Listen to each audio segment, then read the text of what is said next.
સીબીઆઈના operation ચક્ર 6 હેઠળ ભારતભરના દરોડા છે। ઓપરેશન ચક્ર 6 હેઠળ ભારતભરમાં 80 સ્થળો દરોડા છે, જેમાં ગુજરાત, પંજાબ, દિલ્હી, મહારાષ્ટ્ર, હરિયાણા, તમિલનાડુ, તેલંગાણા, આંધ્રપ્રદેશ, ઉત્તર પ્રદેશ, મધ્યપ્રદેશ, રાજસ્થાન, આસામ, પશ્ચિમ બંગાળમાં, મણિપુર, કર્ણાટક, ઓડિશામાં દરોડા થઈ છે।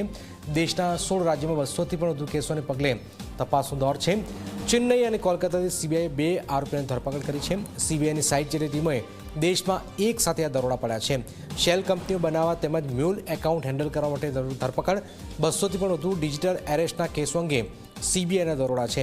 સાયબર ક્રાઇમ નેટવર્કમાં સંડોવાયેલી શેક કંપનીઓની પણ તપાસ થશે। સાયબર નેટવર્કે 2 કરોડ રૂપિયાથી હેરાફેરી કરવાનો ખુલાસો છે। તપાસ દરમિયાન સીબીઆઈને મહત્વપૂર્ણ દસ્તાવેજો અને પુરાવાઓ હાથ લાગ્યા છે। સાયબર ગેંગનો શિકાર વિદેશોમાં પણ છે, એ દિશામાં પણ સીબીઆઈની તપાસ છે। સીબીઆઈ ચેન્નઈથી નરેશની ધરપકડ કરી છે, કોલકાતાથી સંજીવ સાહાની ધરપકડ કરી છે। સીબીઆઈની સાઇટ જેટલી ટીમોએ દેશમાં એક સાથે દરોડા પાડ્યા છે। શેલ કંપનીઓ બનાવવા મ્યુલ એકાઉન્ટ હેન્ડલ કરવા ધરપકડ કરવામાં આવેલી છે।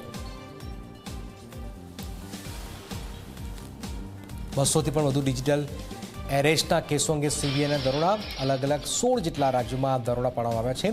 સાયબર ક્રાઇમ નેટવર્કમાં સંડોવાયેલી શેક કંપનીઓની પણ તપાસ હાલમાં થઈ રહી છે। સાયબર નેટવર્કે 2 કરોડ રૂપિયાની હેરાફેરી થયાનો ખુલાસો પણ હાલમાં વ્યક્ત કર્યો છે। સીબીઆઈની મહત્વપૂર્ણ દસ્તાવેજો અને પુરાવાઓ પણ હાથ લાગ્યા છે। 2ની ધરપકડ પણ કરવામાં આવેલી છે। સીબીઆઈએ ચેન્નઈથી નરેશની ધરપકડ કરી છે। આ ઉપરાંત સીબીઆઈએ કોલકાતાથી સંજીવ સાહાની ધરપકડ કરી છે।